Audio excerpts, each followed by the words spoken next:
Claire Lucas et je suis responsable de l'équipe marketing qui s'occupe de tous les produits de gestion de la relation client. La relation client, ça va concerner en fait toutes les interactions qui peuvent avoir lieu entre une entreprise et son client, ou le client et l'entreprise selon le sens dans lequel on se place. Ça a longtemps été l'apanage des grosses entreprises qui mettaient en place des gros services de relations clients. Et en fait, l'explosion des moyens de communication rend ces interactions accessibles à tous et elles sont de plus en plus attendues par les clients. Donc maintenant, on assiste finalement à un besoin d'outils de gestion de la relation client dans tout type d'entreprise. Le taux moyen de tolérance d'attente pour être satisfait est de plus en plus court en raison des outils qui sont à notre disposition. Donc pour une entreprise, ne pas savoir gérer cette demande, c'est du business qui s'envole. Donc pour tout ça, on a aujourd'hui des moyens soit d'automatiser, soit en tout cas de rationaliser cette gestion des interactions.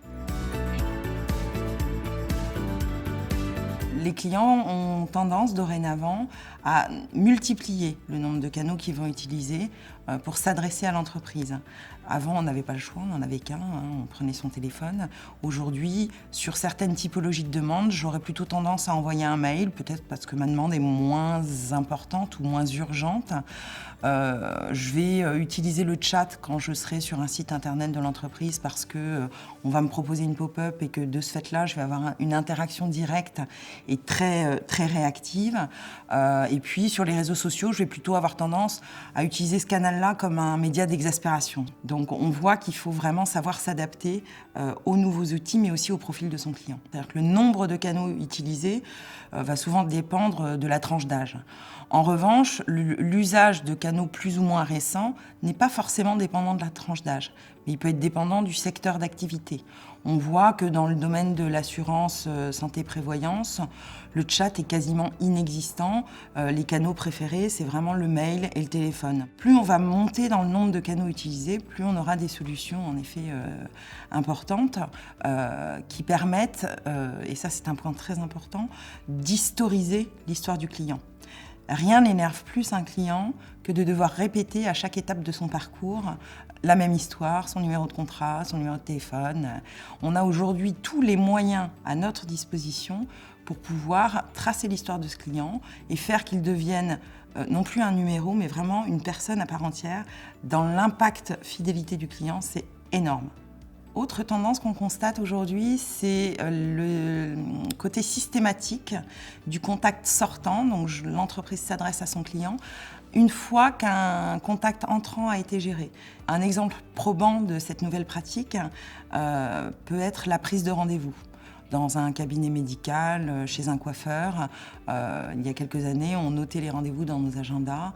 Aujourd'hui, dès que j'ai pris mon rendez-vous, je reçois un SMS qui me le confirme, voire qui me le rappelle quelques heures ou quelques jours avant. Ça représente un taux de remplissage des rendez-vous qui peut être multiplié par 4, donc c'est très intéressant, à la fois pour les entreprises, mais aussi pour leurs clients. Donc le point essentiel, finalement, dans la relation client, c'est de savoir s'adapter. On s'adapte à son client, on s'adapte à son organisation, mais on s'adapte dans le temps. Et ça, aujourd'hui, en tant que fournisseur de solutions, c'est très important à intégrer parce que les modèles qu'on a pu connaître d'installation sur site, d'ajout, d'upgrade, tout ça, aujourd'hui, ça n'a plus lieu d'être. Quand on est dans un monde aussi mouvant, il est très important de pouvoir proposer des solutions en mode SaaS qui vont intrinsèquement évoluer pour le bénéfice du client sans aucun impact pour lui. Du jour au lendemain, il va pouvoir disposer d'un canal supplémentaire, d'une nouvelle fonctionnalité. C'est totalement transparent et pour lui, c'est vraiment un confort d'utilisation inouï.